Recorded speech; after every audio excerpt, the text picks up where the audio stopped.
Well, hello everybody. This is Jon, your illustrious host, and I just wanted to wish you all a Merry, Merry Christmas. I am currently working on the next episodes. I'm setting dates for recording and whatnot with guests. So in the meantime, to keep you all happy and to give you a little present, I thought I would present this to you. Now, this is my other podcast, Bat Minute, where we normally review the Batman movies 1 minute at a time. But this is our Christmas special for Bat Minute. I thought I would share it on this feed as well, in case you were interested. It might just be a little bit of fun. We've got a review of Pee-Wee's Playhouse. That's what we're going through, the Christmas special of that.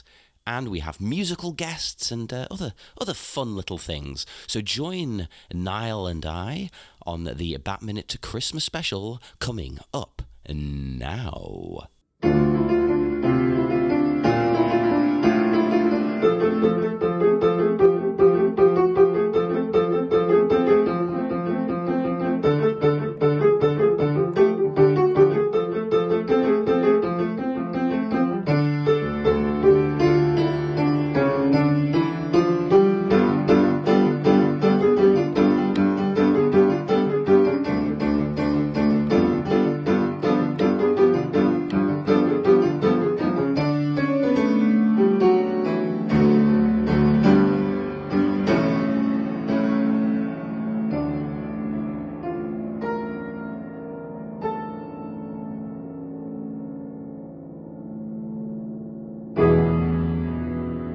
Hi everybody, and welcome to the Christmas special of Bat Minute Forever.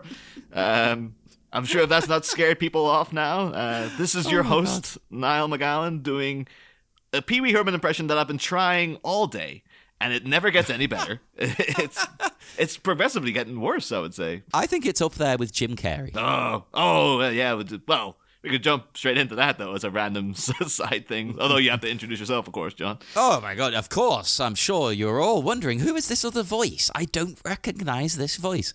I am your other host. I am Jon Parker. Merry Christmas, everybody. Merry Christmas to you. Yeah, this is your present. This is technically a Patreon episode, but we're giving you it for free because we're lovely. Open it on Christmas Day. But yeah, as you were saying, like, Jon, that was a thing I think I randomly sent you earlier, where I just came across this thing of, like, was looking up information about Pee-Wee Herman, and then they just had a note of, like, Jim Carrey portrayed the character in Living Color. Like, what?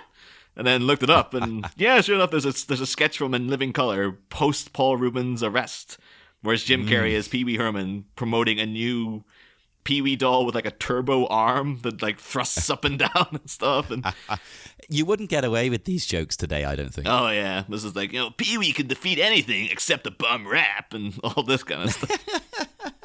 But I guess it's appropriate because we've been talking a lot about Jim Carrey on the other show. And it's like, oh, there we go. We got a cross-contamination. But the thing is, that's cross-contamination.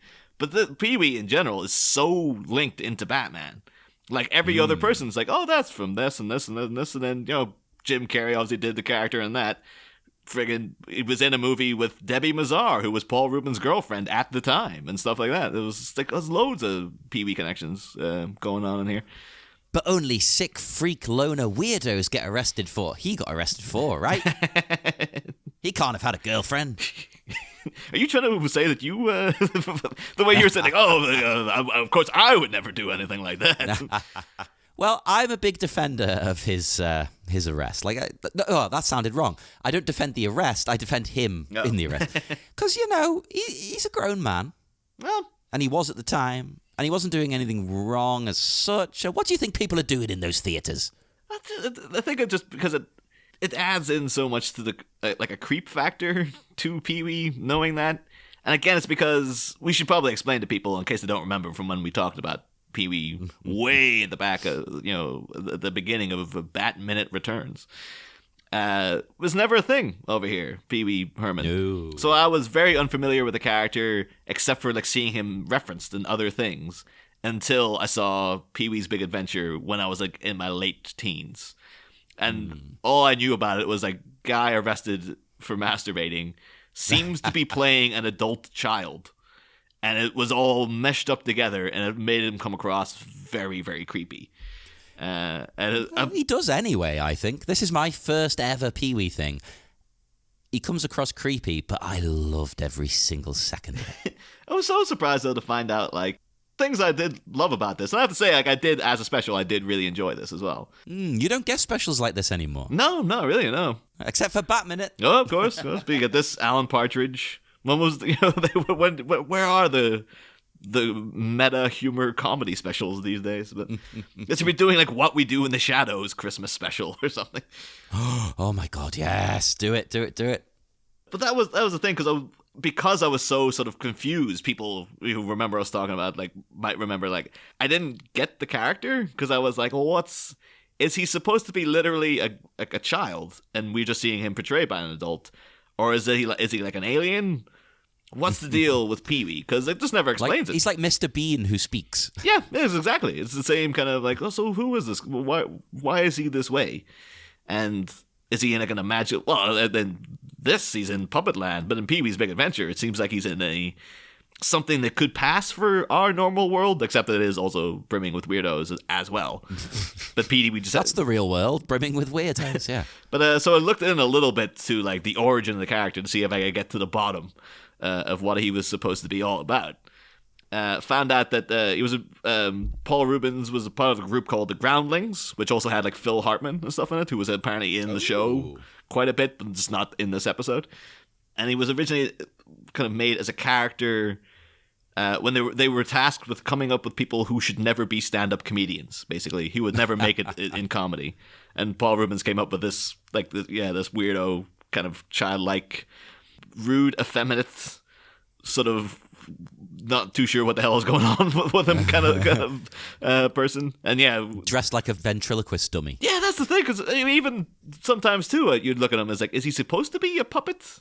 Because he hangs around with puppets. He's in Puppet Land. Yeah. So is he supposed to be a puppet as well? Still never got to the and then apparently then he was like a very adult character on stage. He kind of kept this character going. And then in the early 80s, he had a show called The Pee-Wee Herman Show. And apparently, I think it's before that even, he was on a few episodes of The Dating Game. Like, Paul Rubens went on The Dating Game as Pee-Wee Herman before anyone knew who Pee-Wee Herman was. That's a great idea to get your character out there. Yeah, of course, other Batman connections, because The Dating Game was created by Chuck Barris, who was, kind of a crazy... Well, was he crazy or was he telling the truth? But he was... I really hoped you were going to say Bill Finger. But he was... Chuck Barris apparently always maintained that he was like an operative, like an assassin operative for the CIA. And then George Clooney directed a movie about that called Confessions of a Dangerous Mind, showing you the origins of the dating game. And it also stars Drew Barrymore, who of course is the counterpart to Debbie Mazar, Paul Rubens' girlfriend, in Batman Forever. So it's like, the counterpart to R2-D2. But yes, at that point though, when he moved into like the actually getting on TV, it was all like, we make him more child friendly and stuff. And I was surprised at that because I was looking in the Wikipedia and it said like Rubens started forming him into the best role model he possibly could, making of his TV program a morally positive show that cared about issues like racial diversity, the 4 food groups, and the dangers of making prank calls, but not in an overly preachy manner. Yeah, I get that from this episode, I think. I mean, he can be a bit cheeky, but he usually gets kind of shut down by someone. Well, that was the thing. For most of the part of it, I thought, like, I was kind of enjoying the fact, like, he's a real asshole. I kind of come across that way in Pee-wee's Big Adventure, too, as I recall. He was always, like, having very childish spats with people and stuff. But I guess I just felt then at the end when he goes into, like, I wish for world peace and all this stuff. Like, yeah. This is the same guy for, like, the last 45 minutes has been going on about this Christmas list he wrote that was so long that no other child in the world would be able to get a present. But he learns that it's wrong. He's taught to think differently, you see. That's the difference. He starts off like any kid, like, me. Yeah. And then he's taught the real meaning and power of Christmas.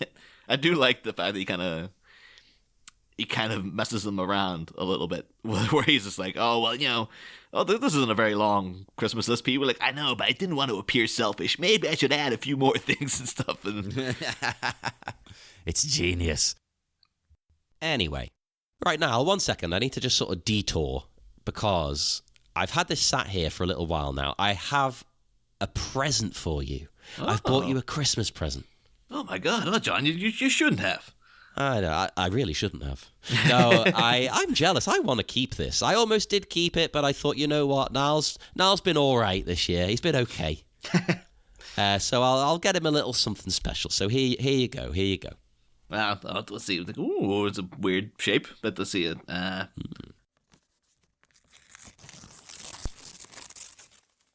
Oh, it's it seems to be an alarm clock version of the Chamberlain from the Dark Crystal, which is... Hey, your favourite.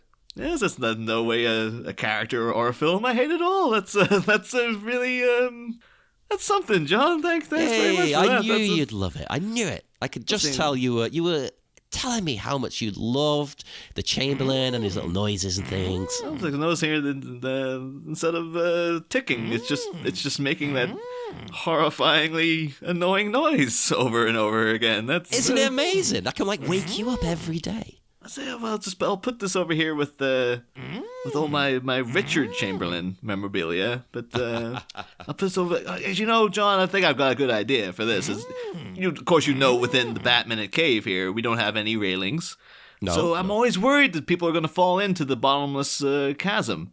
So I'm just going to go put this over by that there, and then hopefully the intensely irritating sound will make sure that no one ever goes near this bottomless pit that hopefully it won't fall into at any point. Oh, that's a great idea. That's a really good use of it. Yeah, but now I've done that, I've also got you a small token as well. What? John, something I think would be, mutually beneficial for both of us. I've got you this little number. Oh, okay. What's this going to be? Let's see. Oh, it's a phone. It's a bat phone. Yeah, a proper full-on 1960s bat phone. Oh, that is something we need around here, to be honest. This is like, so if anyone ever wants to ring in with any, compliments and no criticisms. We won't accept criticisms of the show. No. Keep them to yourselves, idiots. If people have any audio compliments you want to pay us personally, then set up a bat phone right here. Although it seems to be, I didn't realize this, it seems to be blinking already, so. Oh, okay. It says there's at least, there's 2 messages on here, I think. That's it. Press this. General Kenobi, years ago you served my father in the Clone Wars. Now he begs you to help him in his struggle against the Empire. Yeah, no, not interested in that. Next. Hey, John. Hey, Niall. Hi, guys. Merry Christmas. Merry Christmas. Sure. Happy New Year's if we see you. We're down here in Arkham. We're getting some extra holiday pay being orderlies. It's a pretty easy gig. Just sit around. Yeah, just sitting around watching, keeping everything on lockdown. So Dave, how's your first day at Arkham going? Pretty easy. Just made myself some cocoa and coffee. I was walking the halls. And I was doing that thing with the Billy Club where you're just knocking against the bars. Oh, I love doing that. I love that thing. Hell out of everyone. That's the best. And I was walking, and you won't believe all these inmates complaining. This one guy, he's down the hall, and he's like, "Hey, my wife was so cold. Her side of the waterbed was just a block of ice. Hey, like, ho, I can't get no cure for my wife. No cure at all. My wife so cold. I bought her a dog. She turned into a popsicle. Hey, my wife's so cold. She even froze me out of a honeymoon. I get the blue balls. I got the snowballs. Oh, my wife was cheating on me. I came home the other day. I heard the giggle from the bedroom. I caught her in bed with a top hat and a puddle of water. Oh. What you been up to, boss? I tell you, I was working the front desk at admissions, and McDonald's called. They said they didn't like Joker being locked up. They were asking if we should let him go. Oh, so you're telling me that Joker didn't actually fall and die from a tower fall? No. McDonald's put the request in. They want Joker alive. See, Joker. They said Joker tests very well with moms. Oh, well, it's kind of weird. Giving moms and their kids would be a little, weird to want the Joker around. Oh, no, not those moms. Moms. McDonald's owners making stacks. Ah, yes. Yeah, it's the trade group for absentee owners of McDonald's franchises. Yeah, so they said the Joker, they want the Joker alive and on the loose. He tests very well with males 13 to 25. He sells a lot of Happy Meals. Oh man, and those kids are dancing on the stairs all holiday season. It's like it's slippery out there, kids, on that icy steps. Yeah. So I saw you got that Christmas card. Is that for Batman? What is that? Oh yeah. So I got this card from Batman. He gets on the phone. He says, "Who are these villains? I catch the Joker, but when I bring him to Arkham Asylum, the orderlies say they have my reservation, but they don't have any rooms. But the reservation keeps the room available. That's why you have the reservation." The orderly says they understand how reservations work. I said, "I don't think you do. You see, you know how to take the reservation. You just don't know how to hold the reservation. And that's really the most important part of the reservation, the holding. Anyone can just take them." Man, it's a sad time we live in. Oh, sad time indeed. Jeez. Sounds like there's another breakout. Oh man, I hope I get kidnapped and tied up with the Mad Hatter this year. At least he gives me teas and cookies while he makes my mind go insane. I'm hoping I get tied up by Two-Face again. At least you got a 50-50 chance with that guy. Not a bad idea. Well, Jon, Niall, we're off to get kidnapped. Hopefully Batman rescues us this year. Oh, thanks for calling in, guys. That was a great, lovely little Christmas message there from our wonderful, wonderful former guests. Yeah. Always a pleasure hearing from those guys. Hell yeah, hell yeah. Now, hopefully they are alive and they will be rescued. That's all we can hope. But let's get back to Pee-Wee. We should probably start near the beginning then. Well, I mean, we're not going to go through everything, obviously, but yeah, the special begins. And my favourite thing that I noticed, first of all, after the initial sort of claymation intro and the musical sort of number by these guys, I don't know, like Marines? Yeah. And singing? I used to really want those. I think that's like a Boer War Army jacket. I just remember because I used to really want them. One of them when I was a teenager. Let's actually check them.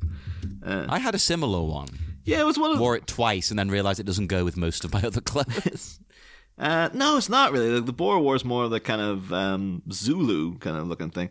But I just remember they were kind of back in the indie rock scene of the mid 2000s. You used to get people wearing those. The Libertines. Yeah, Libertines, that kind of thing. I remember the guy from the Strokes had one at one point. But you couldn't get them in Ireland. But I really, really wanted one. I kind of made do with just not having one. Now, I guess I probably could get one if I wanted. I have the means, the internet access to just order one online or whatever. But get it right now on air. No, I won't do that to you. You might be trawling eBay for 45 minutes or something. My first favourite thing after that is the introductions of all of the guests he's got coming up. Pee-Wee, because he just starts telling you everyone who's going to be on the show.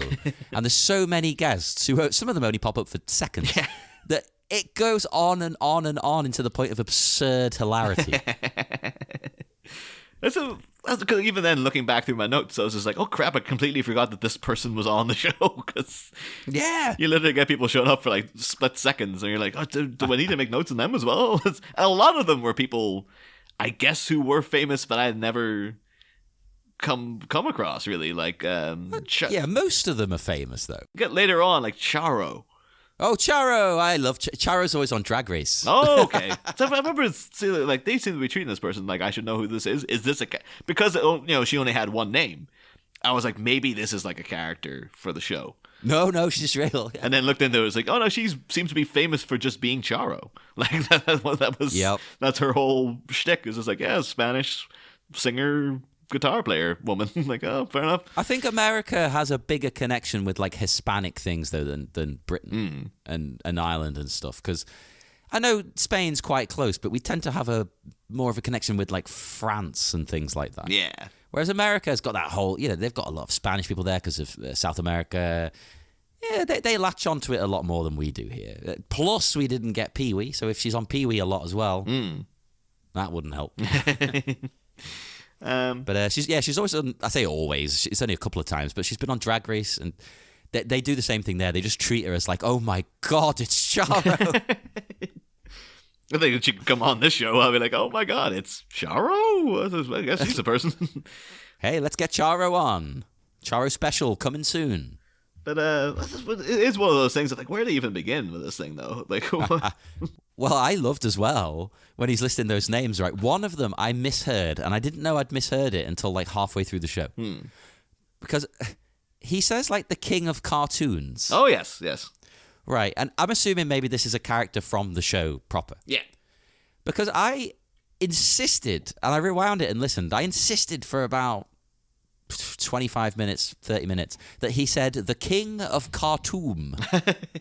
Khartoum. I thought, oh, is this really the king of Khartoum? He's the king of that one. Is the king of that racehorse from The Godfather. Khartoum.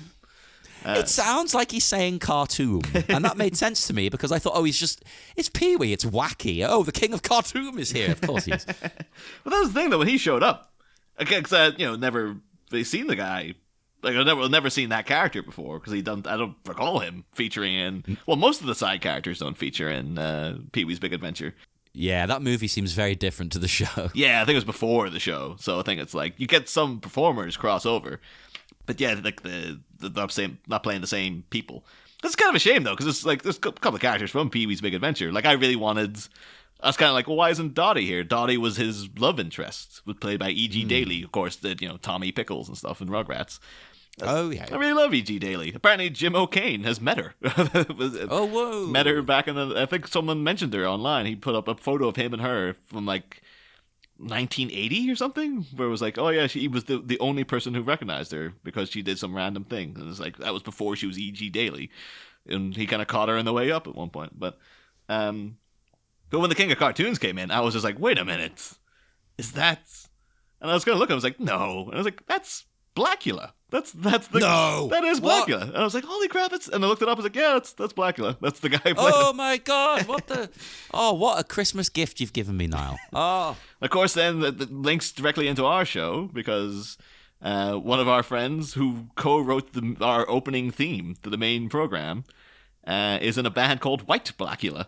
Yeah, So one of my favorite band names. But yeah, looking into this guy then, like William Marshall. He's also the cousin of Paul Winfield, who we talked about last season because he was the voice of a character who fixed the Batmobile in an episode where the Penguin took over the Batmobile in Batman the Animated Series. Very much one of those episodes where like, you gotta tie this into the movie in some way, so let's do like a similar plotline. And apparently he's also, Paul Winfield was in Terminator and stuff as well. Star Trek Wrath of Khan. yeah. But apparently, William Marshall also starred opposite Eartha Kitt in an all-black revival of Kismet called Timbuktu. So there you go. But with seeing him though, it's just like that looks like Blackula, but that couldn't be Blackula, right? And it turns out no, it was.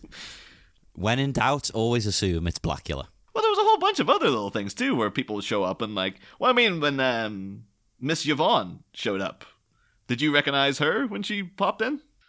I recognized her, but I couldn't place who it was. That's Charlie's mum from It's Always Sunny in Philadelphia. Oh, whoa! Oh my God! No. Yeah, like because obviously significantly like 30 years younger. But like, when I saw her, I was just like, oh, fuck yeah, there's Lynn Marie Stewart. I think like, oh my God, it is! I've just fast forwarded to it. Oh my God! Yeah, but like, of course, she also big Batman links because she voiced Aunt Harriet in the recent, Return of the Caped Crusaders movies. But she must be like, I was trying to get information on Lynn Marie Stewart, I believe her name is. Lin-Manuel Miranda. Yes. Oh my God! I'm sure he would. If they did this now, he would definitely be in it. Like you can't stop that guy from appearing. I'm surprised he's not on this show because he's just everywhere. He's going to take over. I remember like watching Mary Poppins Returns and like the amount. I think Lin-Manuel Miranda has more screen time than Emily Blunt in that movie.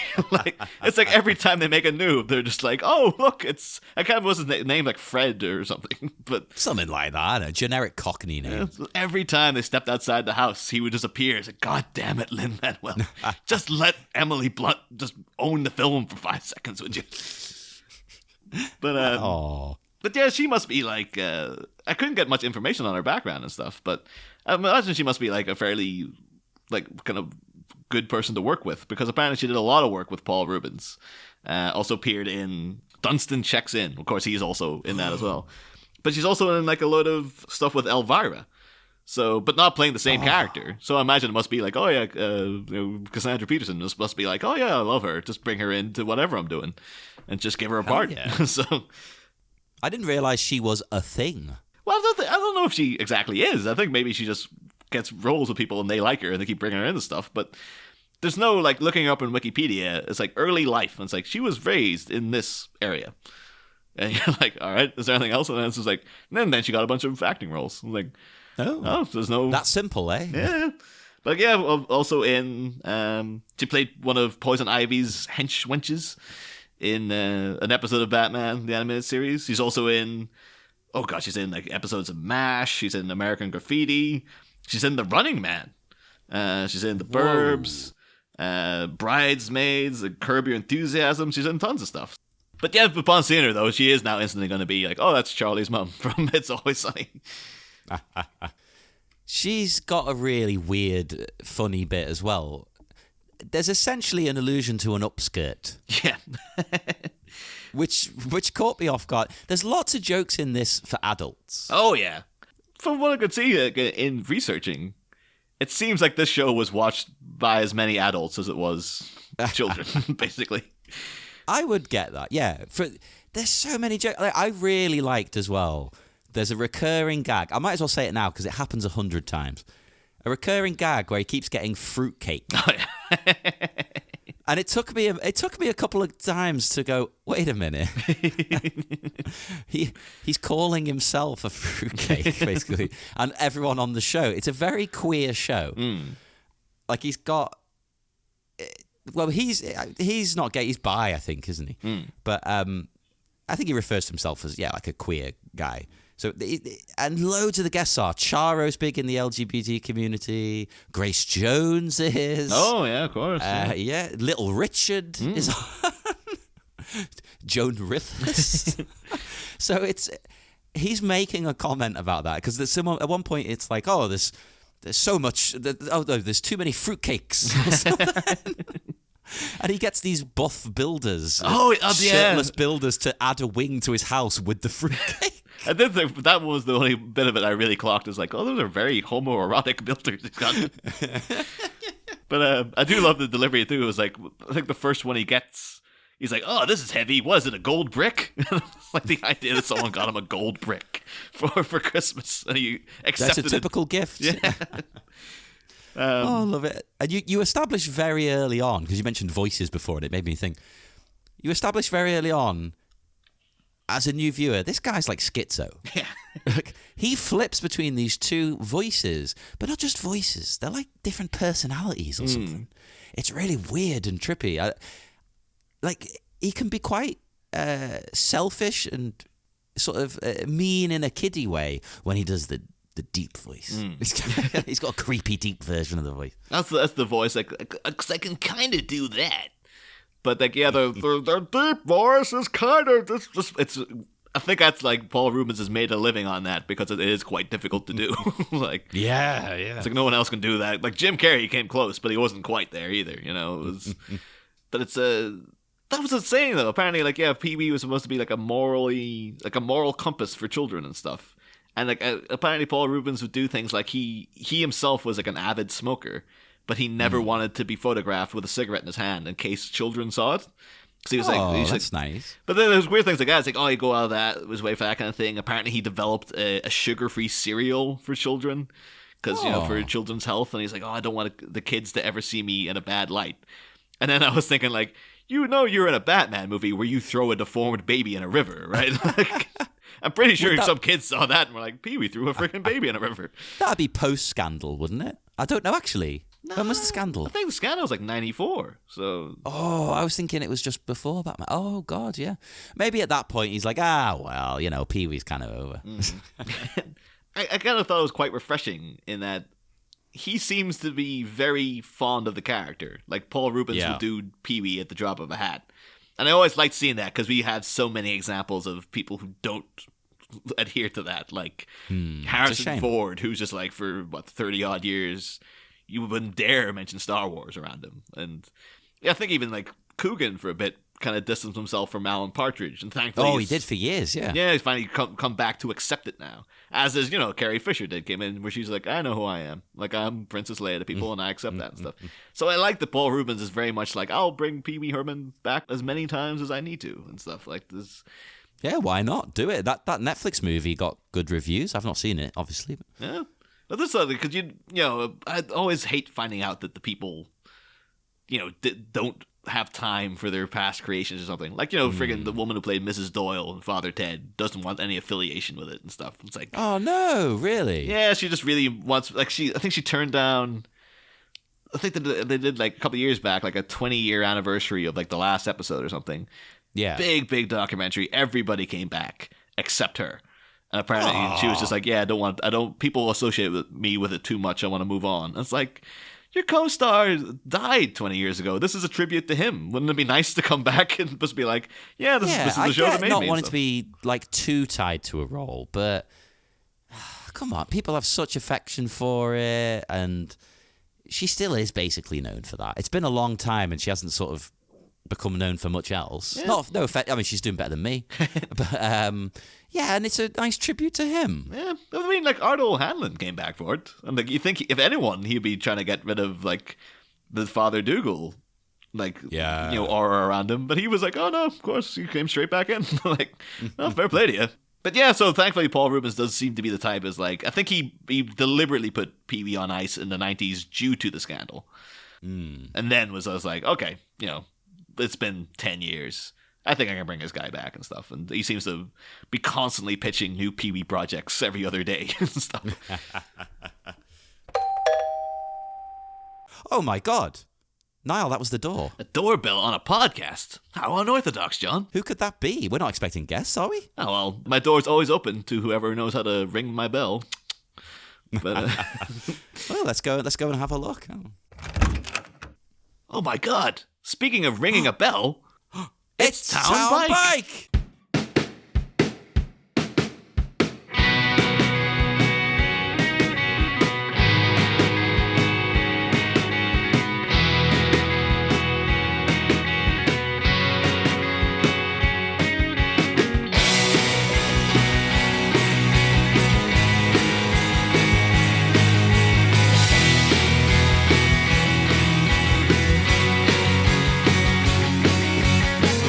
Muppets wasn't on this year, and Sky has brought out Elf.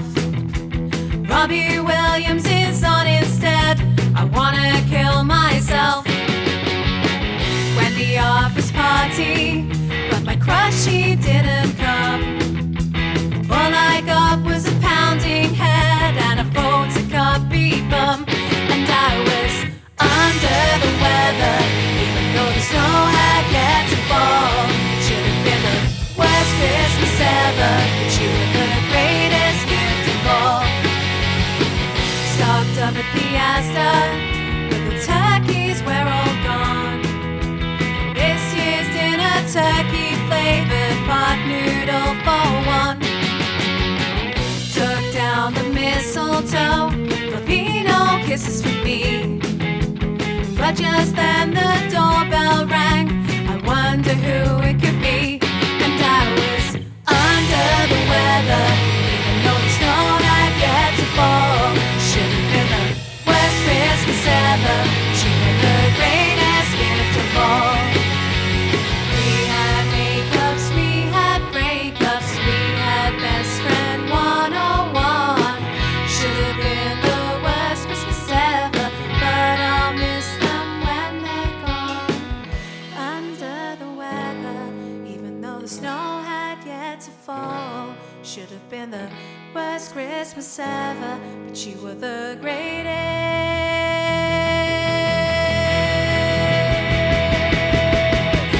And now we're together, waiting for the snow outside to fall. It'll be the best Christmas ever, but you were the greatest gift of all.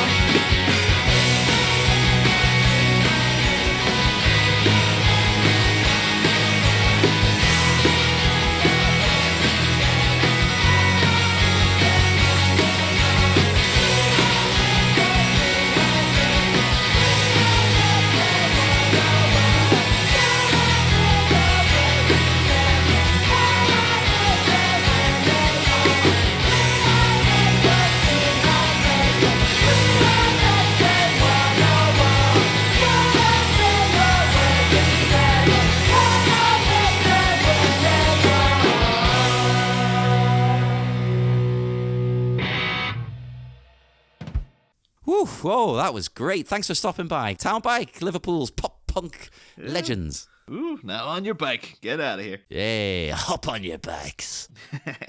Thank you for the wonderful Christmas cheer. It's like getting carolers come round, but if they played electric guitars in your face. Although speaking of, we had welcome guests.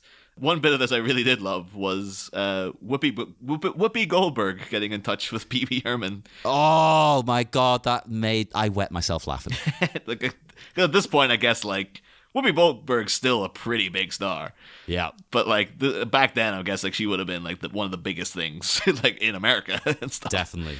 So the idea she'd come on trying to if you need me on your show, Pee-Wee, I'm up for it.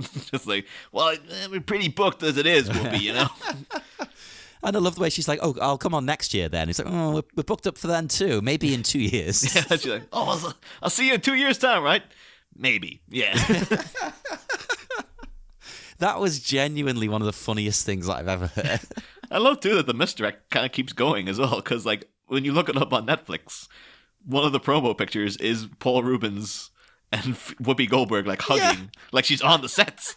So it'll be people will be like, oh, I guess Whoopi Goldberg's in this. And then nope. Oh, it's amazing. It's so good. I love that she's just in on the joke as well, making fun of herself. I did also love later on you get Oprah for 5 seconds as well. Just that caught me by surprise. I didn't realize she was in it. It was so weird as well because her video footage they use of her is of a distinctly less lower quality than all the other guests.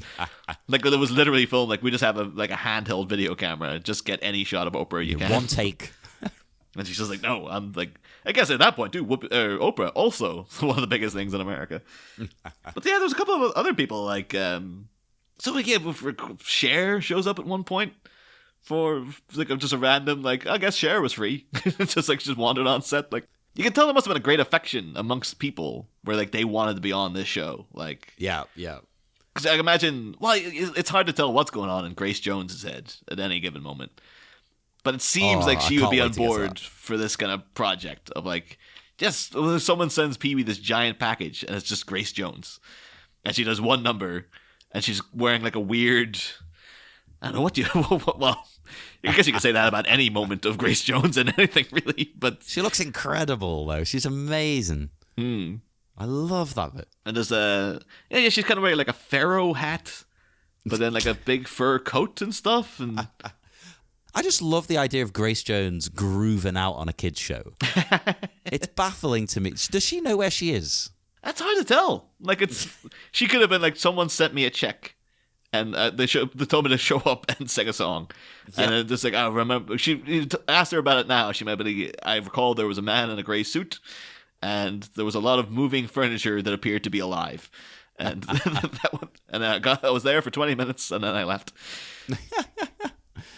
That's the vibe I get from her, and it's fantastic. I am here for it. And we've even, again though, where do we begin, right? We've missed Magic Johnson. Who, again, isn't a big deal here necessarily, but I've heard of him. And that whole bit in the snow is hilarious. It's so, classically celebrity guest who's not really an actor awkward kind of thing. Because even then when he's going off, it's bye, Pee-Wee. He just really doesn't know, it doesn't seem like he knows what he's doing or anything. And the really bad graphics on the whole section, just, oh my God. And then, then after that, you see that genie guy who just made me think of Noel Fielding. Oh, yeah, I think that must have been what they were going for in the Mighty Bush. It's got to be, right? It's the Mighty Bush. So, I guess we didn't get the show over here, but they must have been a fan of this. This seems really up their alley. Maybe, I don't know. It's a kid's version of the Mighty Bush.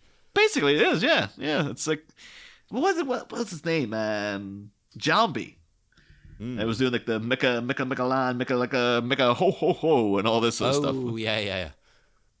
But I will say, though, people listen to us. We will have to adjust the fact with Magic Johnson. Of course, he was a big guest star in The Simpsons that one time as well. Because, again, not knowing basketball, not knowing an American celebrity of that, in the sporting world. As soon as I heard his name, though, I was doing Magic Johnson and Homer's voice in my head. And doing oh, what's this? A congratulatory phone call from Irving Magic Johnson? Oh, he's called Irving. I've not researched it, but I recall Mr. Burns saying Irving Magic Johnson. I'm assuming, unless I'm remembering it wrong. But Unless that's a joke that we don't understand because we don't know these people. yeah. Because for a long time, it was just like, yeah, Magic Johnson's knife guy. Like, oh, guess I pulled a homer. Like, and now he'll be also remembered as the really awkward guest on the Pee-Wee special. And an awkward guest on Batman. Here he is, ladies and gentlemen. Woo! Magic wait, no. Johnson. No. You do get as well. Oh God, there's so many. There's so many guests to run through. Frankie Avalon. Oh yeah.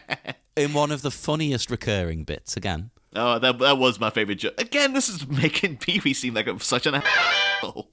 It's like, yeah, Frankie. He's a slave driver. Yeah, Frankie Avalon and Annette Funicelli. Again, of course, she has because she starred like all those old kind of like beach movies back in the day, which is you can imagine like you can tell by the vibe of Paul Rubens, he would have been into all that cheesy 1960s beach movie stuff. Oh, yeah. But she was also in Head, the Monkees movie, which was written by Jack Nicholson. Oh. So, again, Batman connections all over the place here. Everything's connected. But yeah, the idea, like, he's basically getting them to, like, send 2,000 Christmas cards or something. And it keeps, like, cutting back to them, like Pee-wee's getting ready to go out in the snow. And they're like, oh, it's snowing. And he's just like, well, have you finished those Christmas cards yet? Like, no. Oh, it killed me every time. And they get a green mouth.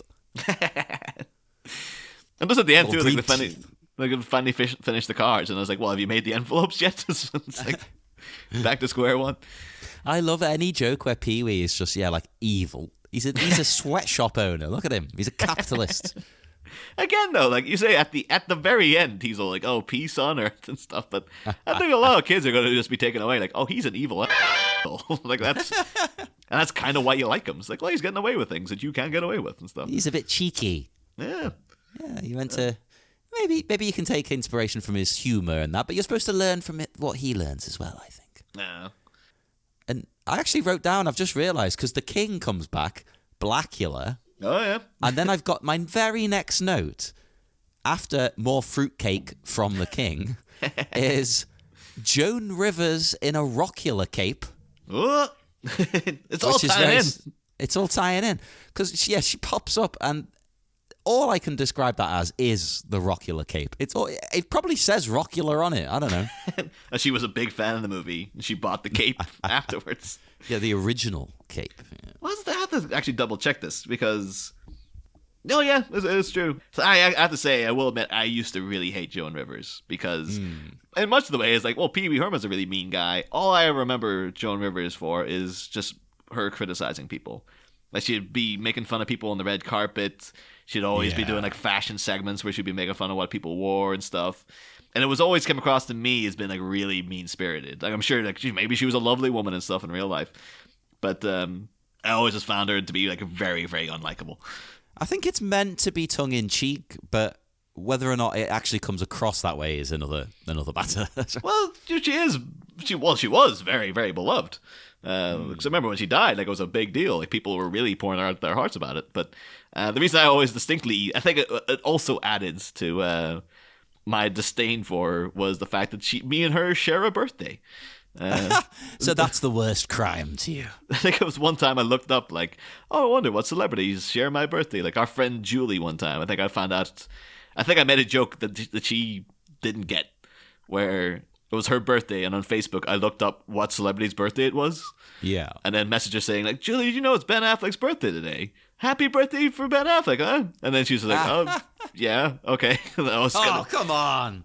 Oh. But in doing that, I was like, I wonder what celebrity share my birthday. And the big one was Joan Rivers. I was like, oh, God damn it.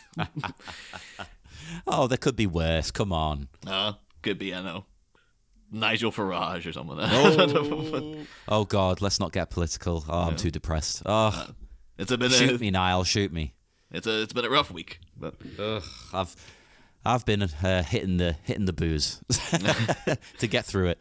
But anyway, yes. That was one thing though. I was thinking of like, consider looking back some of the cartoons from our childhood and stuff was always like, well, in the 90s you had like weird twisted stuff like Ren and Stimpy and things like that.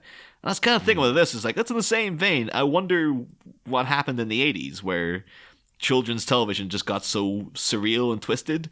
But then the King of Cartoons segment is him showing you like really, really old cartoons. Oh, it's weird, that cartoon as well. I think I was really open to like, oh no, children's TV didn't get weird in the 80s. It apparently back in the 30s, it was also very, very strange. Imagine being the person who came up with this cartoon. Yeah. What was going through their mind? Well, that's one of the cartoon is Christmas Comes But Once a Year, I think it's called. And it's one of the Fleischer cartoons, like Max Fleischer Animation Studio, way back in the day. Very famous for making the first kind of on-screen version of Superman, if I recall correctly. Oh, yeah. Yeah, the Fleischer Superman cartoons are still... I think you still get them on Amazon Prime and stuff. They're kind of quite... they're quite insanely dated now, but still very beloved by a lot of people. But yeah, I thought that was kind of a nice little segment too to throw in as like a little throwback to like... just I guess would be Paul Rubin's inspiration and what he would have grown up on is like really weird old cartoons. That makes sense, yeah. I know in the main program, apparently, the theme tune is sang by Cyndi Lauper, but it's her doing an impression of Betty Boop. Wait, so what again, the hell? What? Yeah, so it's like she's just got, I can't remember the exact theme, but it's just like, it's Pee-Wee's Playhouse, it's a crazy place where anything can happen. But it's a really, really grating voice. And I think for years they claimed it was like some random woman. And then eventually, like a couple of years after, Cyndi Lauper was like, no, that's me. Like, I did that. Brilliant. But yeah, even then, invoking the spirit of Betty Boop. And those Betty Boop cartoons are friggin' bonkers. So it's one of those things of just like, but I thought that was quite strange in the fact that like comparing, British and Irish kids TV to American kids TV, because like we didn't get this over here. And I was like, well, what would be the UK equivalent of Pee-Wee's Playhouse? It's like Blue Peter, I guess. Like Blue Peter's like boring as all hell when you're a kid. So. Yeah, I'm trying to think. Did we have anything like this? Like Sooty and Sweep, I guess, because it's a guy talking to puppets. But that's very innocent. Yeah, it's got a different vibe to it. I don't know. I'm really struggling to think. I suppose you might have to go from sort of bit before our childhood. I guess you could say it was still played when we were kids. Rainbow? Yeah, I guess. But even Rainbow, like, it seems like that's all really, like, nice, polite, happy, little friendly stuff for kids. Where this seems like this is, like, again, would have appealed to a lot of adults. Hey, I think that's a good tactic, because you're going to have to be watching it with your kids, so to put stuff in to keep the parents entertained. Oh, hold on a second, Niall. It seems like we've got another message on the phone. I didn't hear it ring. I think we were just too busy chatting about Pee-Wee and stuff, but we've got another message on the phone here, so let me just press the button and hear who this is. Well, hi, Niall and Jon. Hi, Jon and Niall. It's Jessa and Murren. From Point Break Minute.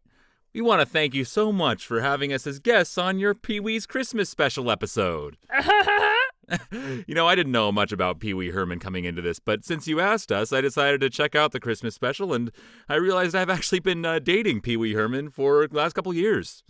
Last 6 years. Oh. So I just want to say enjoy the fruitcake and wish you very, very Merry Christmas all the way from Portland, Oregon. And happy holidays. Oh, that's the word of the day. Ah! Well, there you go. There you have it. Adults who love Pee-Wee, they've been won over by him. What more can you say? Point proven. Point break proven. But back to the show in question. Although I will say, another thing that I thought was kind of vaguely horrifying when it was on the screen, and then when I looked into it, I was like, holy crap, I didn't know that, was the Penny cartoon. With a claymation cartoon with this little girl who has pennies for eyes. Yeah, that was quite intriguing. I wasn't sure what was going on with that in a good way. Yeah, and she was blatantly just got a recording of some kid talking and then just animated around that.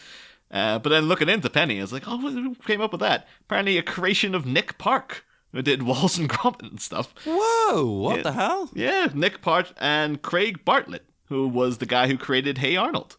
So that's before Hey Arnold. And that kind of started joining dots together in my head, because I was like, I remember before Hey Arnold was a thing, there used to be an advert. I think it was for like Walker's Crisps or something in the UK, which had a claymation character who looked exactly like Arnold.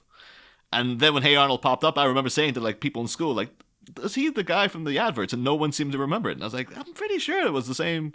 And now looking into it, it's like, no, apparently Hey Arnold, that character of Arnold, featured in Pee-wee's Playhouse. Whoa, what? As a claymation thing. And was affiliated with the Penny cartoons. And then I guess in the 90s, he just pitched, just kept the character design and then pitched, an entirely different kind of show where it's like, well, it's kind of a fairly realistic kind of show about a cartoon about an inner city kid and stuff. Yeah, despite the shape of his head, it's quite realistic, yeah. Yeah, it's really delving into like, well, this is, he's no privileged kid. Like, it's, lower middle class families and stuff, and like the crap they go through in the inner city. But inner city pressure. But yeah, that was another one of those just things like, holy crap, I didn't know that was, came from this. And we could be saying that to American listeners who are like, of course that's where the Penny cartoons, where they led to and stuff. But and even other little things like they have Miss Renee shows up, and that was I recognized her as well as like she was in an episode of Taxi. I remember it was one of those episodes. It's like this, it ain't dated well, where she was very, very heavy, and the whole pitch of the episode. Jokes about it. Oh yeah, tons.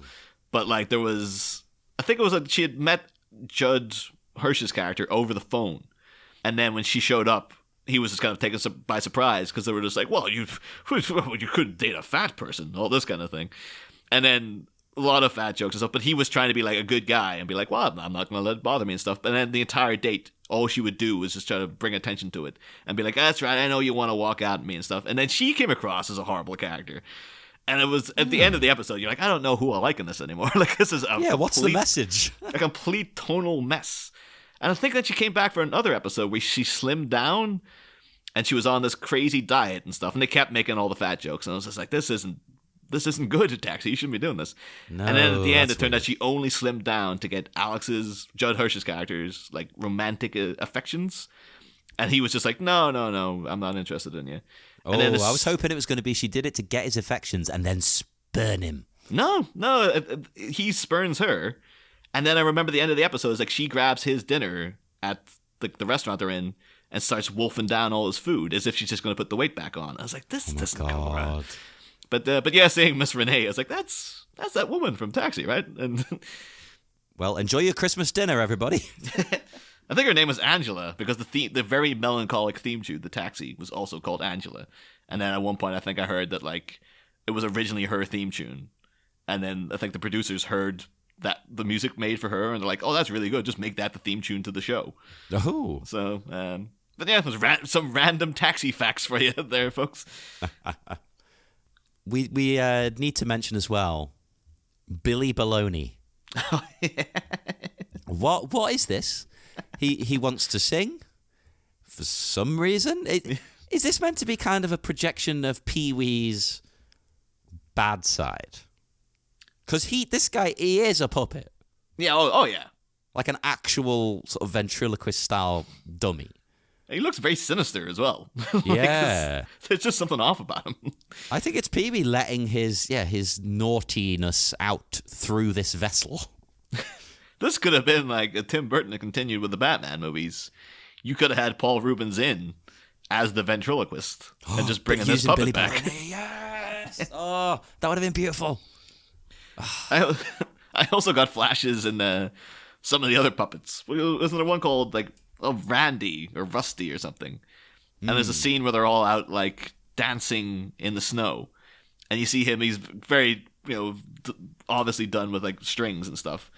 Kept getting flashes of like the aliens in Communion when they're just kind of floating through the spaceship and stuff.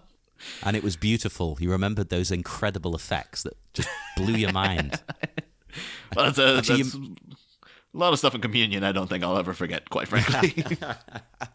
You mentioned snow, and when he is outside in the snow, 2 things I love happen. 3 things I love happen. 4 things I love happen. That actually, I wasn't trying to quote that. So first of all, he makes a joke about fake snow. Because he's like, if you don't have any real snow, just get, I can't remember the exact amount, just get 150 pounds of coconut shavings. And that's clearly what he's got. It's the fakest looking snow ever. And then on top of that, Lawrence Fishburne turns up. Oh, yeah. As a cowboy, I knew, this is the only person I knew started off in this show. Or no, maybe not started off, but had a big part in the show. And I just assumed, he probably isn't in it by this point. Oh, he's in it. Yeah. And he's doing a terrible accent. It's great. As well as, apparently, I think Fishburne might have been in the Groundlings as well, which is kind of weird to think of. He's like respected thespian, Lawrence Fishburne. But there was a long time of his career where he was Larry Fishburne. I think he had an early 90s rebranding where he's like, no, I'm Lawrence now. He's rebadged himself, Yeah, but it's so weird to think that, this is around the time of Boys in the Hood. This is this is essentially Furious Styles from Boys in the Hood is playing Cowboy Curtis at this point. That's a great idea, I think. But diversify your portfolio. I think Fishburne strikes me as the type, too, that, if they were to do another Pee-Wee Christmas special, and he asked Fishburne back to be Cowboy Curtis, Fishburne would be like, yeah, I'll do that. I could see that. Why not? Yeah. But he's in some great stuff. He's in some terrible stuff. Also, of course, played Perry White in Batman versus Superman. So there you go. Batman connections all over the damn place here. Well, if you want another connection, my next note was about the snowman coming alive, because I instantly thought of Jack Frost. The Michael Keaton one, not the horror one. Michael Keaton sitting taking notes. I've been like, all right, I think I'm getting an idea here. Okay, yeah, this is good. I'm onto something. Should we make that the Christmas special for next year? Jack Frost. Not? Why not? Again, the Michael Keaton one, probably not the murderous killer one. Oh, who could that be at the door? Hold on, I'll just go and get it again. Oh, Niall. Speaking of evil killers, it's Faniel Dord, Mr. Murder himself. Ah!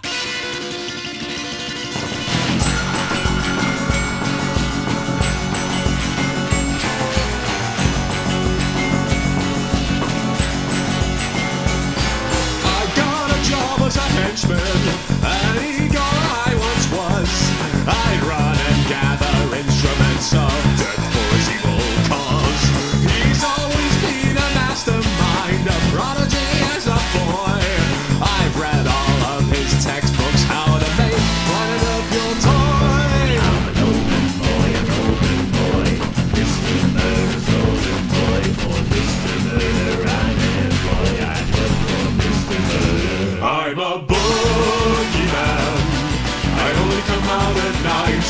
I'm a demon in disguise, I'm hiding in plain sight. What the devil did you think I'd do with my time in this world?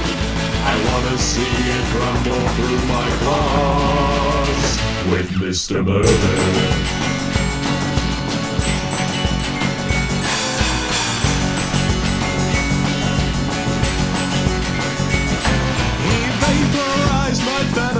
A small price to pay for the chance to work with an evil genius in a secret island cave. I turned my back on good and I wouldn't change a thing. It's too much fun to play the villain, nothing more exciting.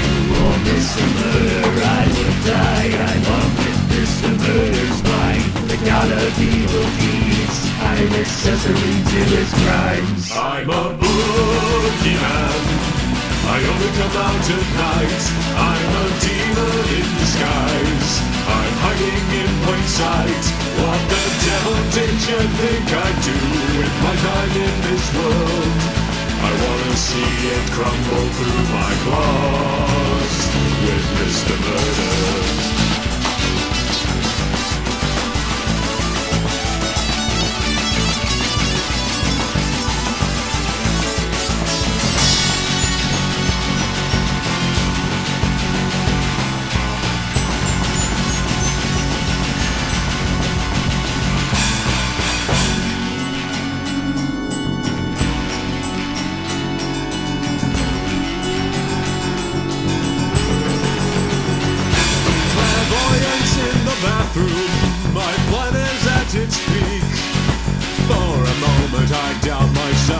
something starts to break. The answer's now unraveling. I look into the mirror and scream. Schizophrenic and self-employed, Mr. Murder is me. I'm a boogeyman. I only come out at night.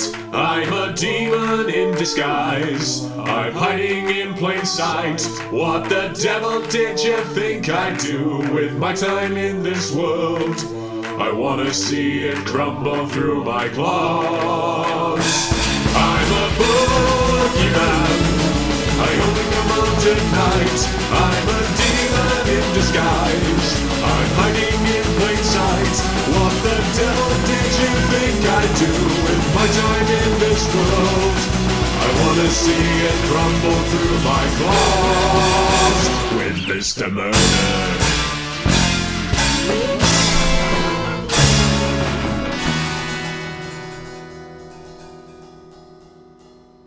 Ooh, oh God, that was a lucky escape. I don't know how we made it out of that one in one piece.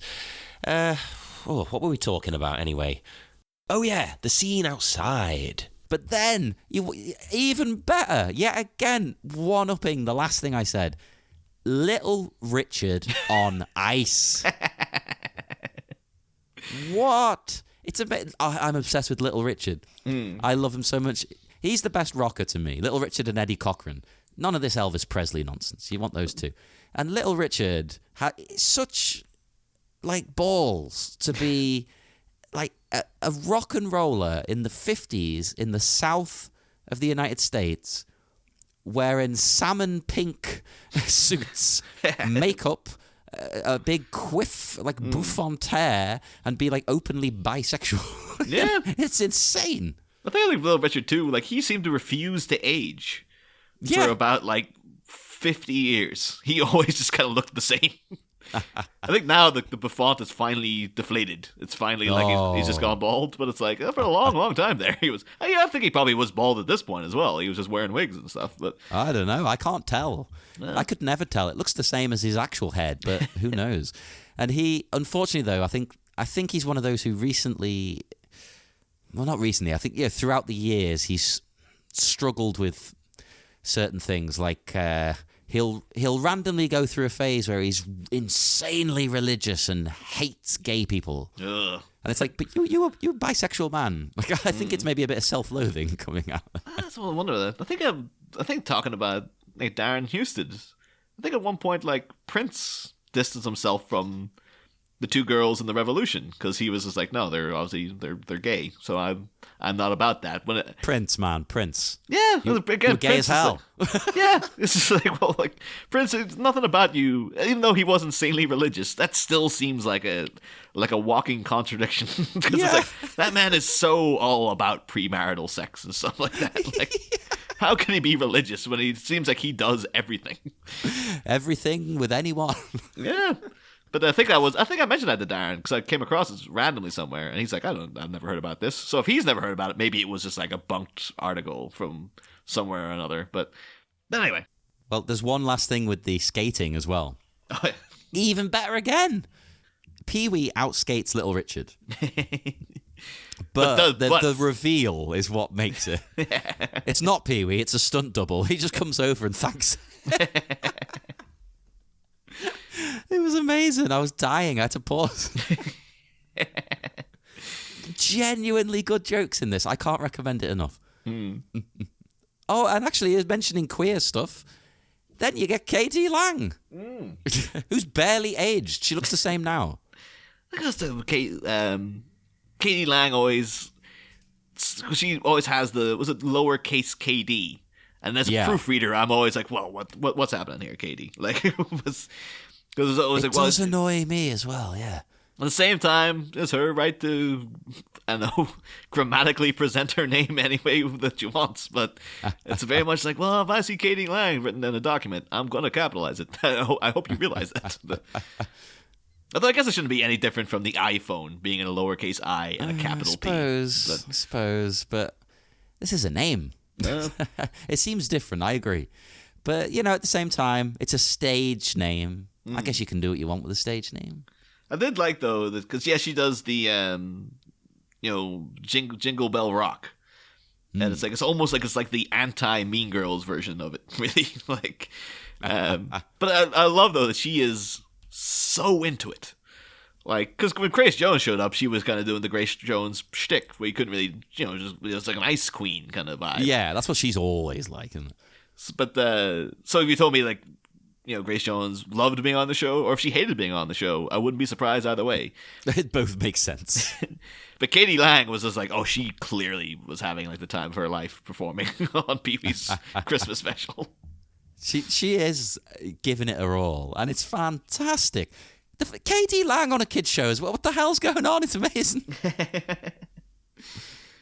Oh, we never mentioned one of the best bits as well. Oh, there's so much. The mail lady turns up. I thought this was fantastic. And I know that you had a theory about the name, didn't you? But I was wondering if it was supposed to be a joke, because as it's presented as you say it, it's like, yeah, Reba, the mail lady. It's like, is it supposed to be, oh, she's a mail lady? It should have been RuPaul. Oh, okay, yeah, it could have been. Although, do you know who it is who's playing her? Did you recognize her? Yet again, right, they looked familiar. Because this is someone... I couldn't quite put my finger on it, so I decided deliberately not to look this one up. It is one of those people when you realize who it is, it's like, oh my god, that's Miles Dyson's wife from Terminator 2. Oh my god! Right, Lol said that to me when we were watching it. She said, "That looks like Miles Dyson's wife. Is that her?" And I'm like, nah, it can't be. No. She would never have appeared in anything else. Oh, that's amazing. That's so cool. Although then the actual delivery itself is hilarious. That's the press on. Or is it, no, she gets another fruitcake for... Another fruitcake. And then Pee-Wee gives her press-on nails that are insanely huge. And then she's like, oh, these are a bit big, Pee-Wee. And it's like, I know, they're toenails.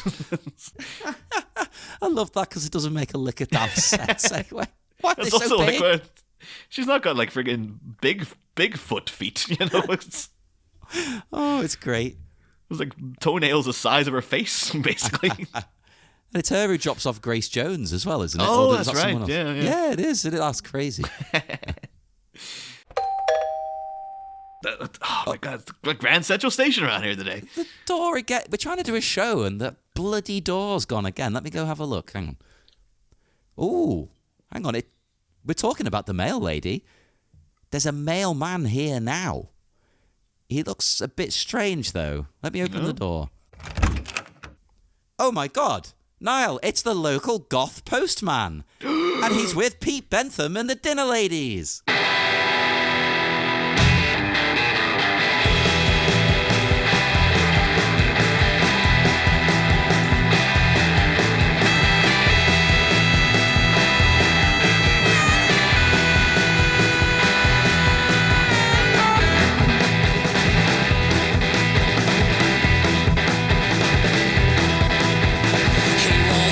About the postal service, would the minds be too narrow to see past his mascara and the early starts? Would they break his heart? It don't seem right for a creature of the night. God postman, God postman, God postman.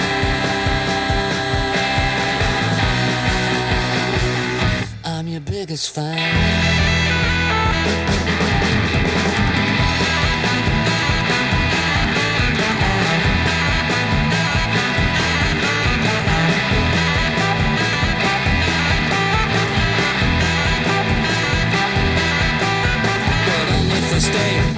Things went okay.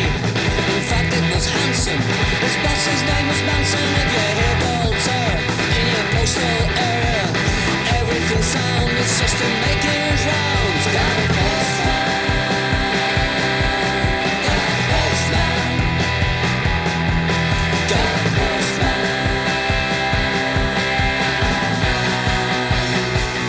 I'm your biggest fan. It's not his bag. It's not his bag. It's not his bag. It's not his bag. It's not his bag. It ain't black.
Oh, thank you so much, Goth Postman. That was a fantastic delivery, and I hope to see you again soon. I hope we don't have to wait till next Christmas. Oh, yeah, see you guys. Though, John, did they leave any fruitcake? Or...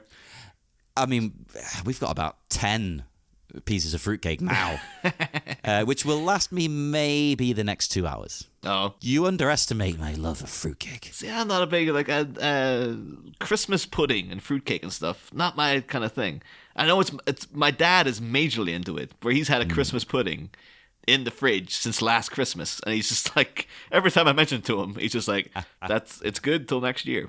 It is. They keep. I know, because I buy extra in December so I can eat them for the next couple of months. I just like the idea that he's so like, oh, I'm prepared. Like, mid-July, I would have caved and been like, I'm having this now, but he's like, no. I'm waiting until next Christmas for it. Yeah, I cave. I usually eat them throughout January. I'm just like, yeah, get it out. But you can't get the brandy butter or the brandy cream, depending on your preference. You can't get that after December, so you're screwed. You just have to go with normal cream. There's so many of these things. Well, again, I think I have so many Christmas foods I'm not into, like plum pudding. Is plum pudding? What's the difference between plum pudding and Christmas pudding? Is there a difference? There's a difference. They're very similar, but I think the Christmas one doesn't have plums. I think, but it's essentially the same kind of thing. Yeah, just slightly different ingredients. It just feels all like this was stuff that people had as a treat back before they made like proper confectionery. That's why I like it. I like the history as a history student. That's one thing, though, and hopefully if he listens to this, he might hope he doesn't hold me to it. But I believe in Sean German for next year now is going to be covering Muppets Christmas Carol. Oh, I'm excited if that goes ahead. And I think in preparation, because I've still not had a plump Christmas goose, I was planning to maybe get like, oh, I'll see if I can get a goose, and then like get a properly good goose, make a big meal out of it and stuff.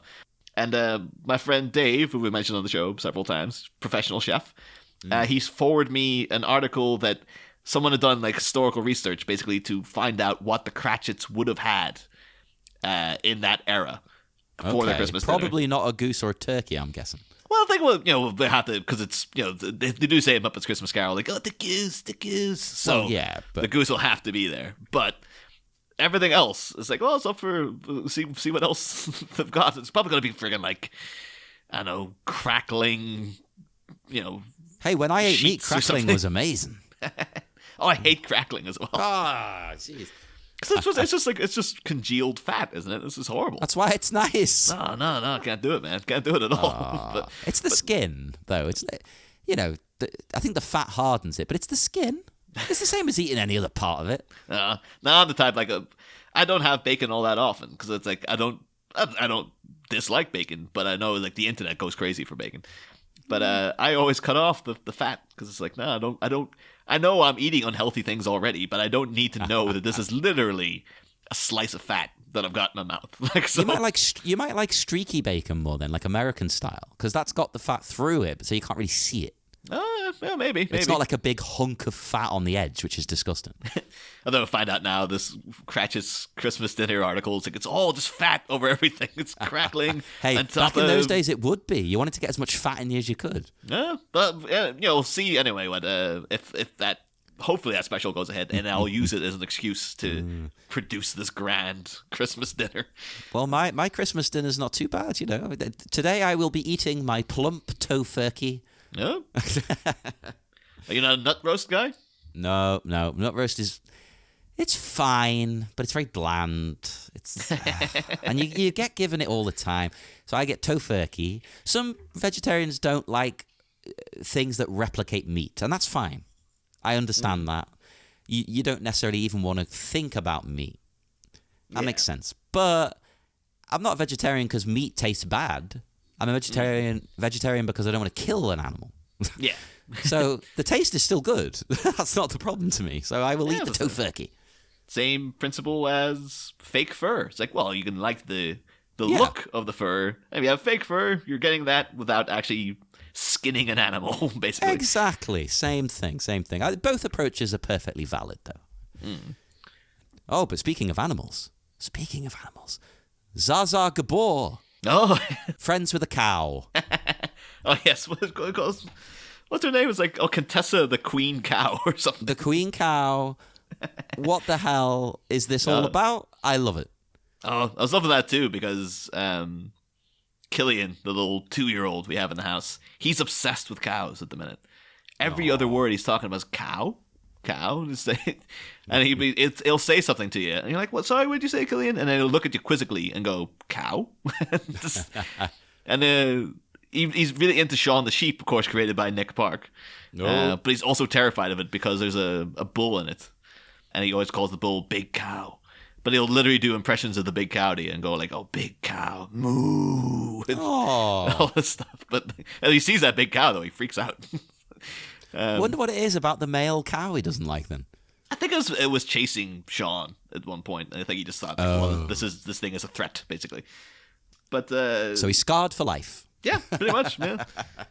But Zsa Gabor is another one of these people, like when we talked about in Johnny Dangerously.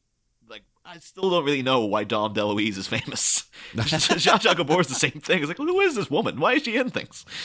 Because I only ever see her playing Zsa Gabor. Yeah, basically. She's like the original version of Paris Hilton. She's just famous because. Just because you're told she's famous. But so, apart from being in, a guest star for Pee-Wee, she was also killed by Freddy Krueger in Dream Warriors, you might remember. Oh, yeah. That was amazing. I was so into that movie. It was great.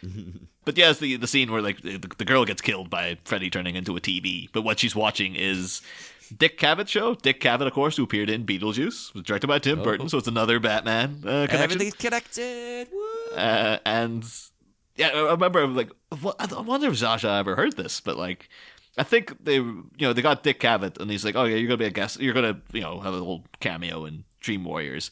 You're gonna be interviewing someone. Choose whoever you want. Just make it the most flamboyantly stupid guest you can think of." And Dick Cavett said like Zsa Gabor because she seems like the stupidest woman alive, and I would never have her on my show. And if I wanted to see anybody get killed by Freddy Krueger, it would be Zsa Gabor. And it's that is so mean. And that's horrible. Zsa's bound to have heard that as well. It's like, were they on set? Was she just like sitting trying to talk to Dick Cavett? And he's like, "Get the hell away from me!" Like, I'm just waiting for Freddy to kill you. But it's like, I don't know if maybe Dick Cavett was joking. I'm not entirely certain, but it just seemed like that's a real dick move to be like, yes, I absolutely despise this person. I would never have them on my show, but by all means, have Freddy Krueger kill her in front of me. That is dark. Holy crap. And unfortunately, fortunately, she survives her encounter in Pee-Wee's Playhouse. Just. There's another one of these things, though, where they have another special guest who I'm not entirely sure who she is. What's her name? Dinah something. I think she must be like a newscaster or something. Oh, I haven't even written this one down. She was the one. It's the same thing. I didn't know who it was. Yeah, but I think she had the aura about her of like a news person or something. But yeah, she actually gets like, Dinah Shore. That's who it is. This is the quick Google of Dinah Shore to see who she is. Well, see, the thing is, though, not only is this, to us, foreign, but it's also quite a long time in the past. So she might have been all over the TV, even in England, at the time. Apparently she's long dead. She died in 1994, so that's only like a couple of years after this. Oh, no. Apparently she was an actress. She did a version of Buttons and Bows, which is if you're a Frasier fan, that's a very big, it was a very big deal. I guess she just seemed like she was like a kind of musical star or something. But I don't know why I just assumed like, she seems like a newscaster. You get as well Pee-Wee doing possibly my other favorite thing in this. That's Dinah Shore. Like she's singing. I don't know if it's like the 12 Days of Christmas, but it seems to go on for about 5 hours. Oh, yeah, I was going to say he cuts back and forth between people. But yeah, she's singing, and he slips out of the booth and puts a dummy of himself in his place. So, because it's a video call. It's like a precursor to, what's that iPhone one? I don't know. I don't have an iPhone. Oh, God knows. Like, I'm not FaceTime. I as one of these things of like, I should be embracing it because it's the future, but like people have been able to see you during phone calls. It's not a thing I'm interested in. No, whoever wanted that? Terrible idea. It's like when people kept saying to us, like, why don't you film the podcast and then put that on YouTube? It's like, Someone said that to me the other day, like as a Patreon thing. Why don't you record yourself? No. it's like, yeah, it's like you don't realize, like, I'm wearing like a crusty old dressing gown at the minute.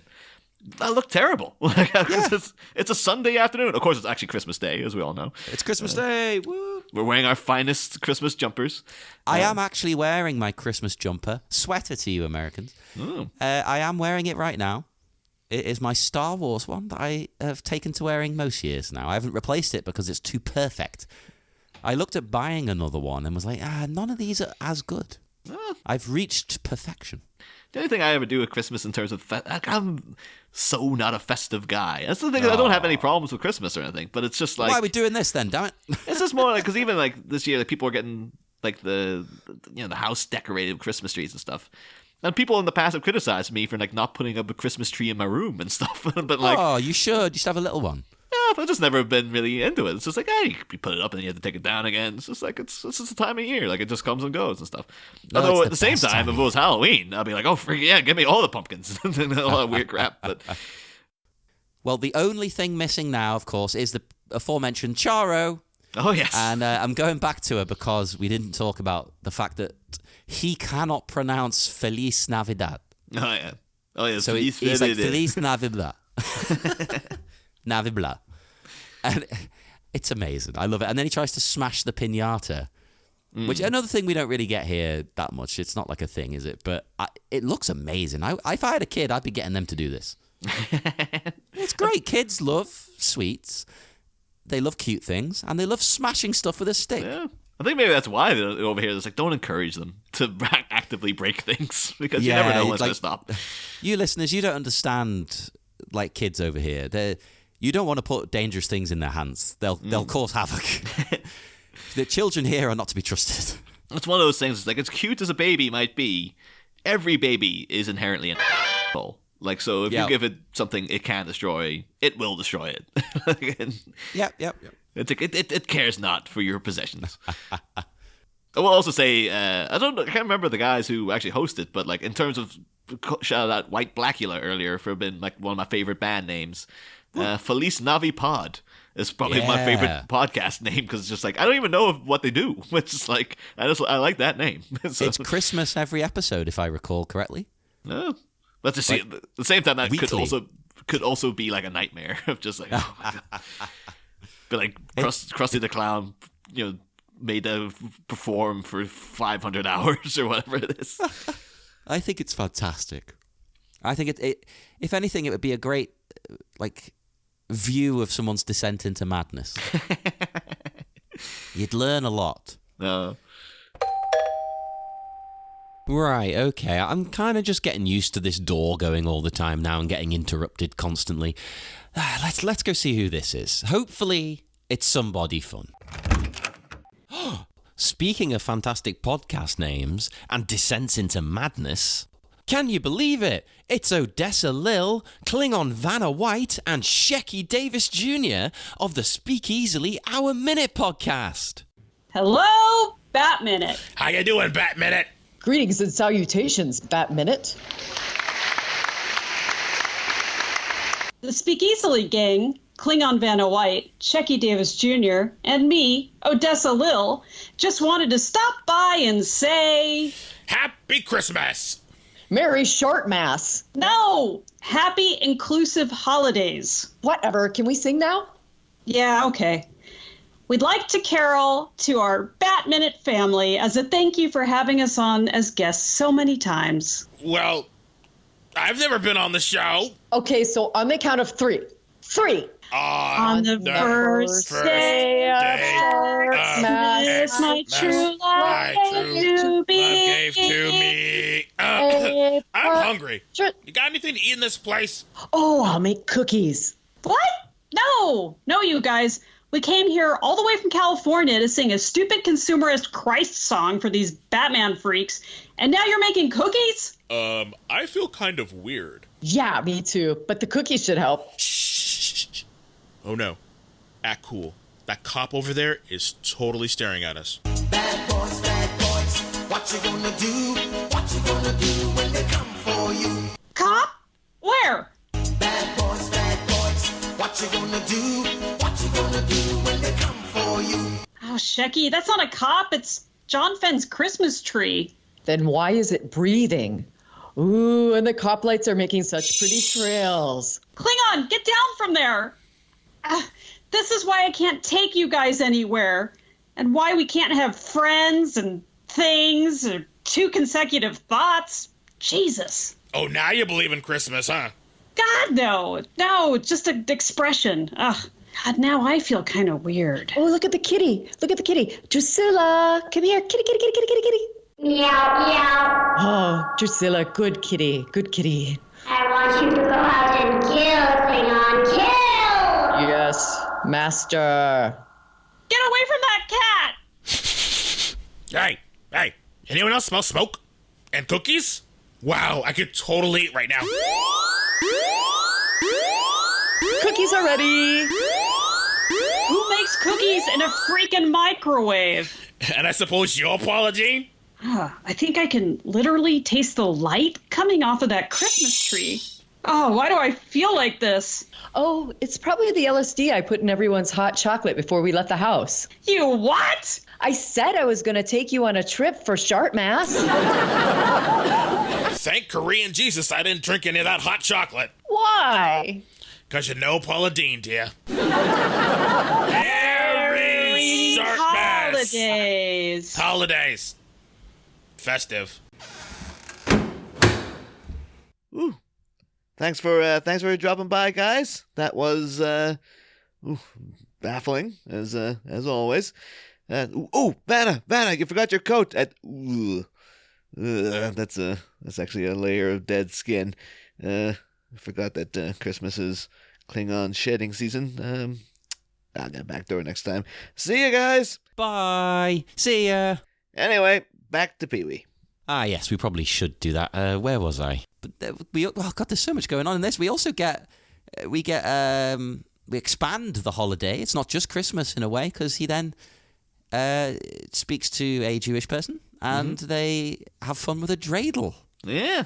Of course, Pee-Wee's exceptionally excited by the idea that, do you get presents for Hanukkah? And like, we got 8 days of presents.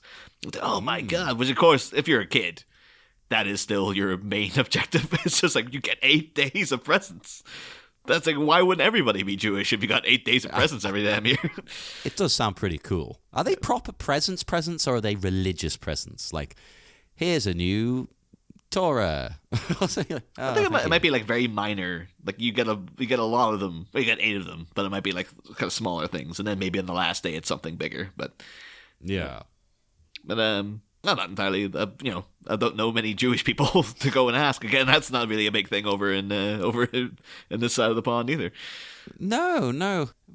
But we do eventually. We go back to Christmas again. We go back to Christmas, and we get Randy. Is he called? Is that his name? I think it's Randy. Yeah. Yeah, Randy ruining Christmas for everybody. But his speech is good. He's a good socialist. He's anti-capitalist.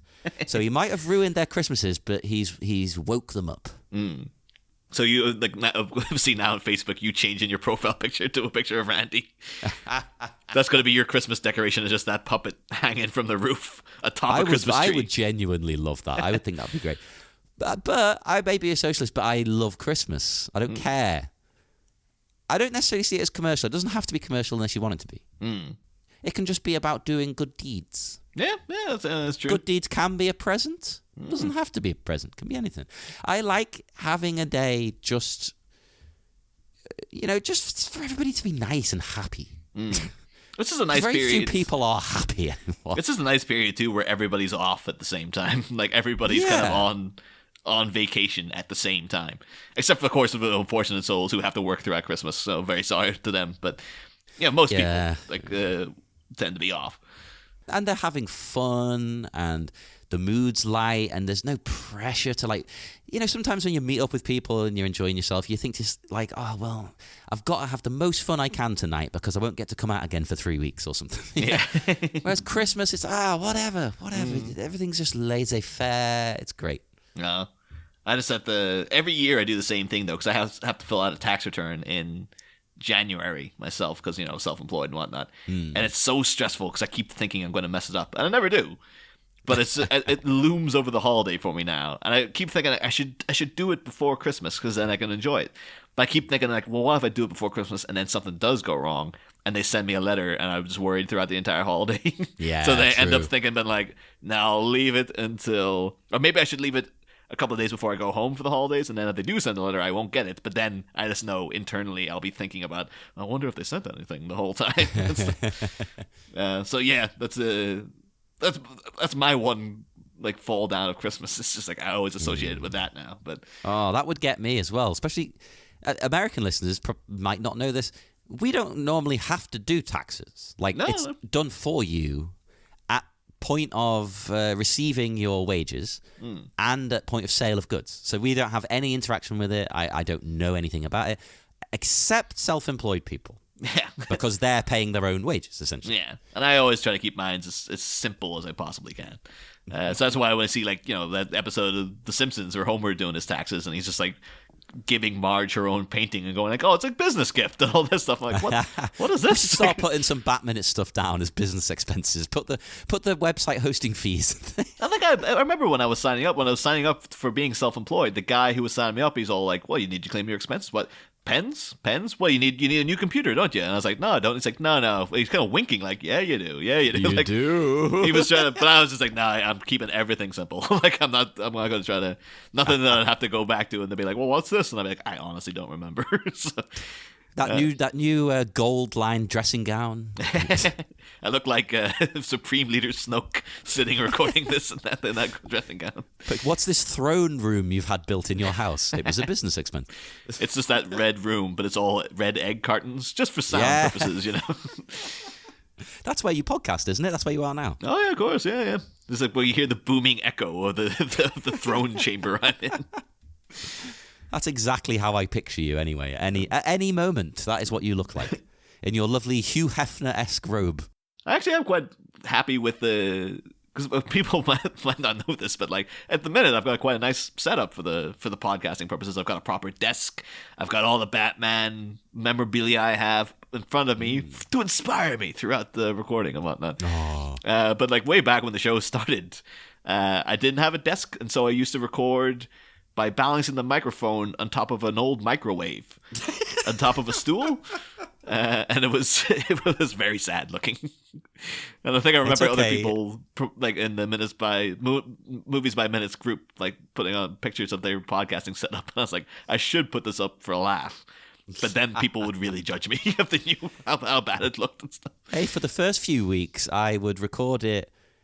I would kneel on the floor and had the microphone on a small, tiny little bench. It's like, how far we've come, John. How far we've come. I've got a desk. I've got all kinds of fancy stuff. I've got a flag on the desk. Yeah. How cool is that, eh? Just learning little things. Like, I think the first couple episodes, I was holding the microphone until I found out. You're like, oh, you shouldn't be doing that. So you need to buy a mic stand. Like, what? Mic stand? Add a pop filter. What do you think? I'm made of money? But oh, mine came with a stand. Ooh, la-di-da. Fancy. Didn't come with the pop shield, but yeah. However, Niall, what if we recorded some of the podcast on a one-horse open sleigh, on a sleigh ride itself? Ladies, gentlemen, and everybody else, A.P.A.T. Just hear those sleigh bells tingling-a-ring, ting-tingling too. Come on, it's fully weather for a sleigh ride together with you. Outside the snow is falling and our friends are calling you. Come on, it's fully weather for a sleigh ride together with you. Giddy up, let's go. Let's look at the snow. We're riding in a wonderland of snow. Giddy up, it's grand. Just holding your hand. We're riding along with a song in a wonderland. Six and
Woo, thanks, guys and gals. That was one hell of a ride.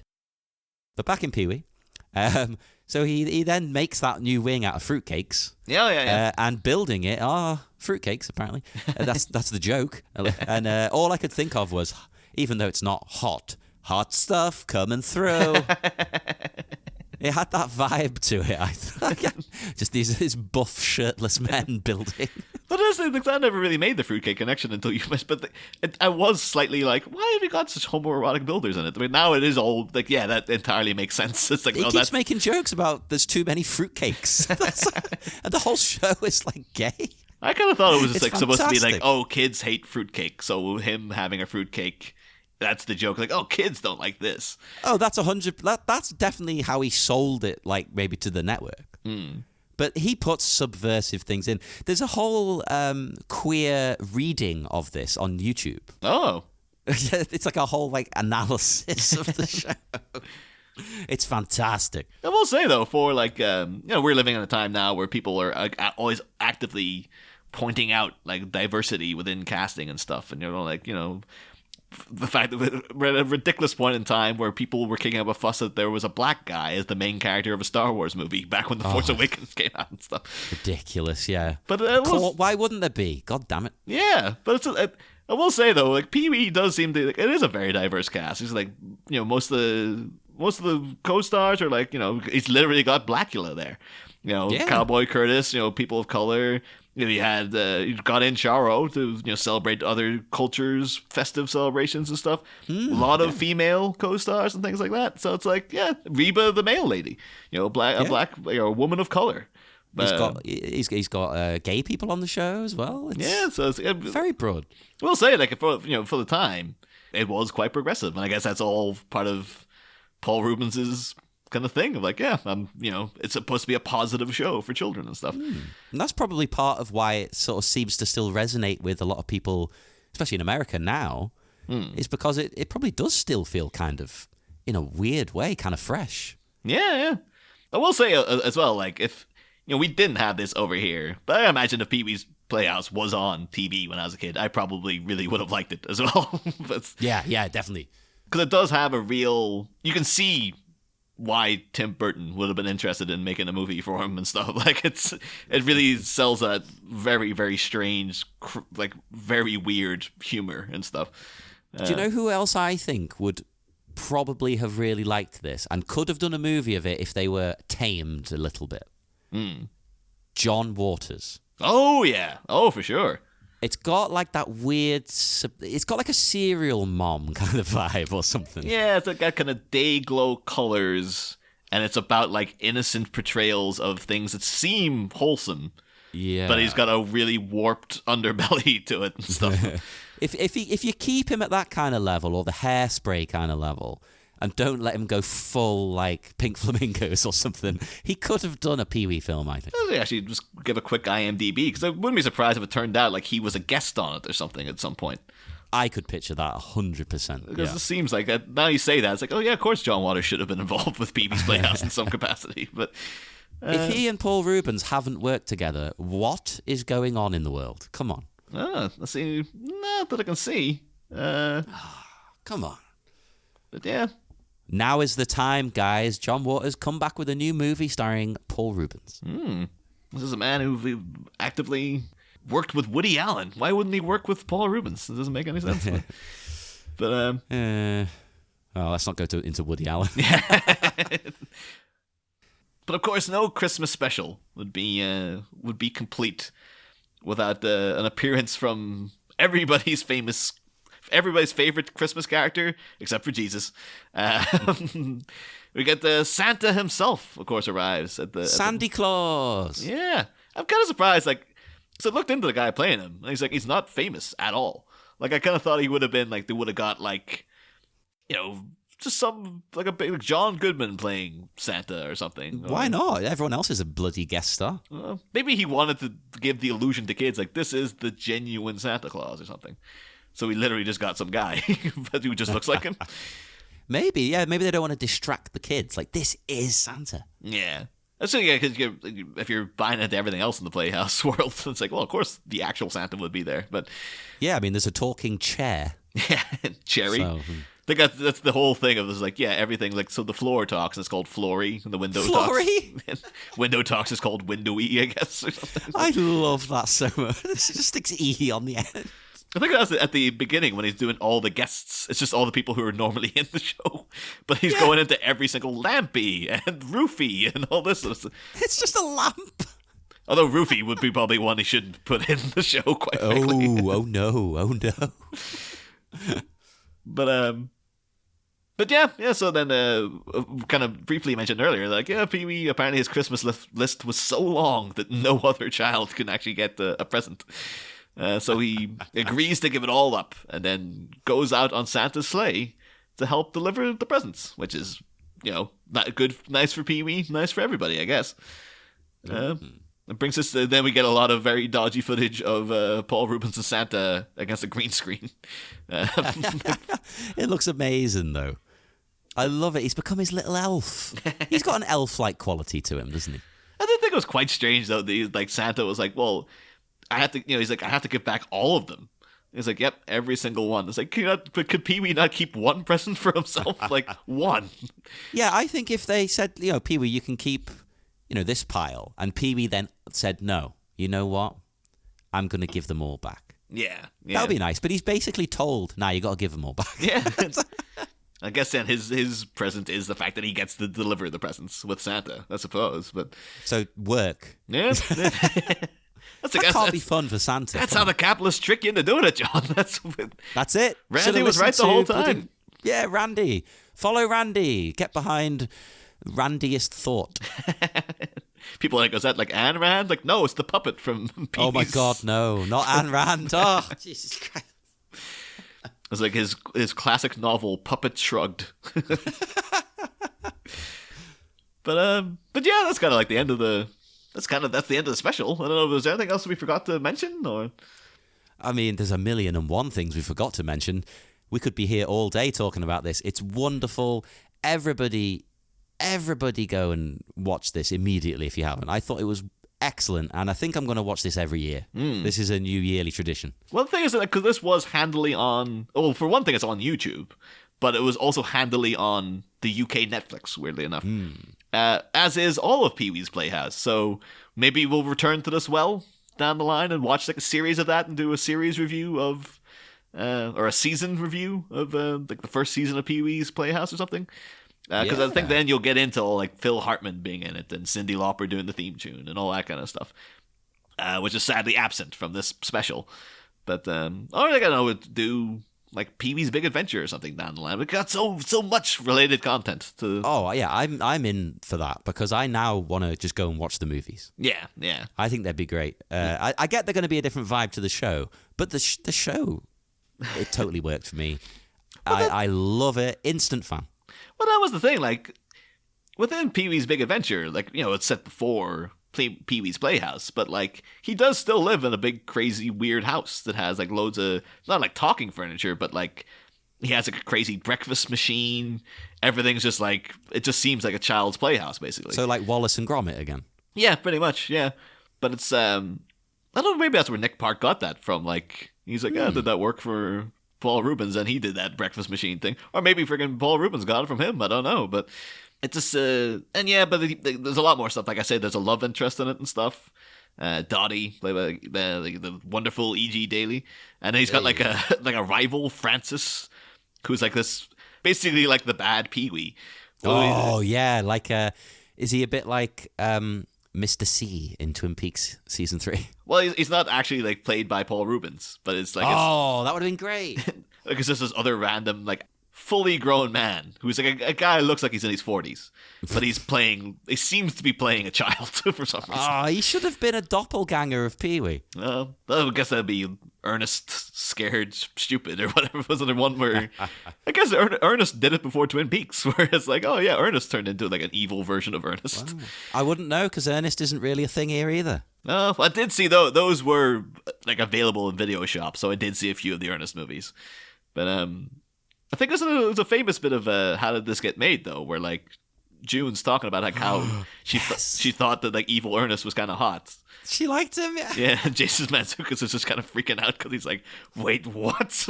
and the thing is, yeah, it's June and like I'm not too sure that the female guest is, but they're both kind of going like, oh yeah, he's very, very sexy and stuff. He's a bad boy. Yeah, oozing sexuality and stuff. And Jason's like, oozing? He's oozing? What the hell are you talking about? Yeah, Ernest is a sexy guy.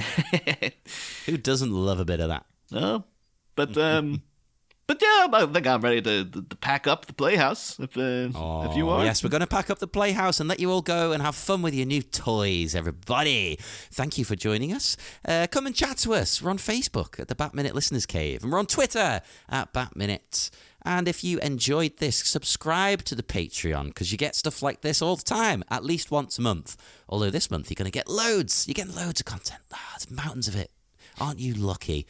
And thanks a lot to Christopher Dennis de Guardia for our lovely twinkly little intro at the start there. A master of the keys. Yeah. Well, thanks, Chris. Thank you very much. Oh my God.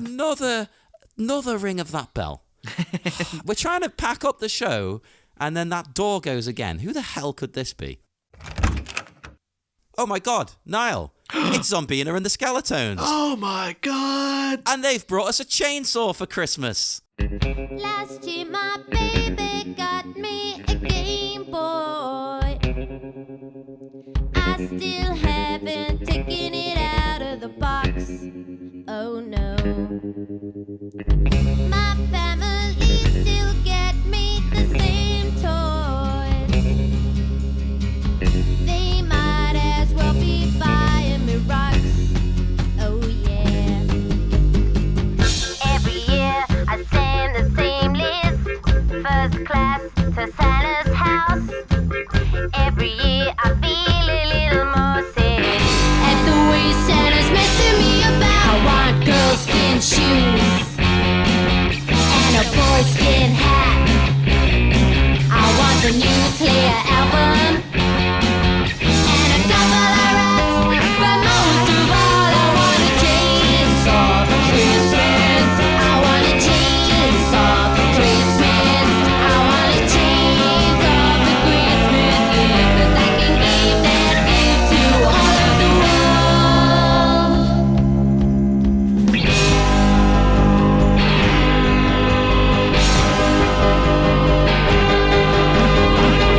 I get the feeling we're gonna have some good fun. We'll have a party time. Oh yeah.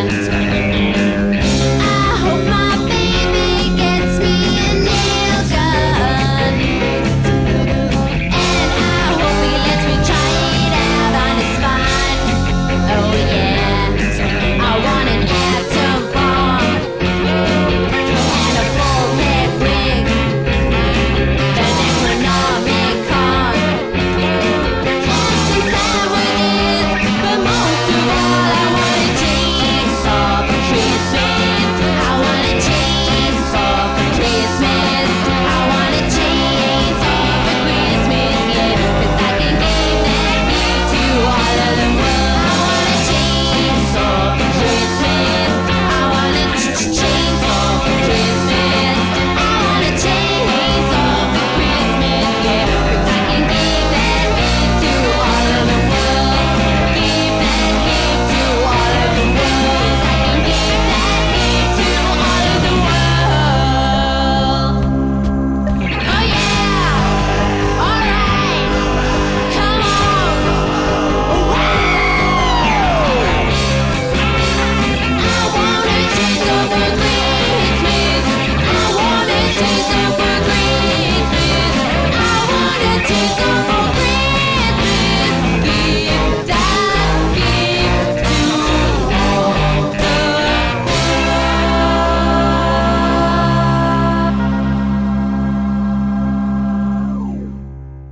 How do they always know what I want?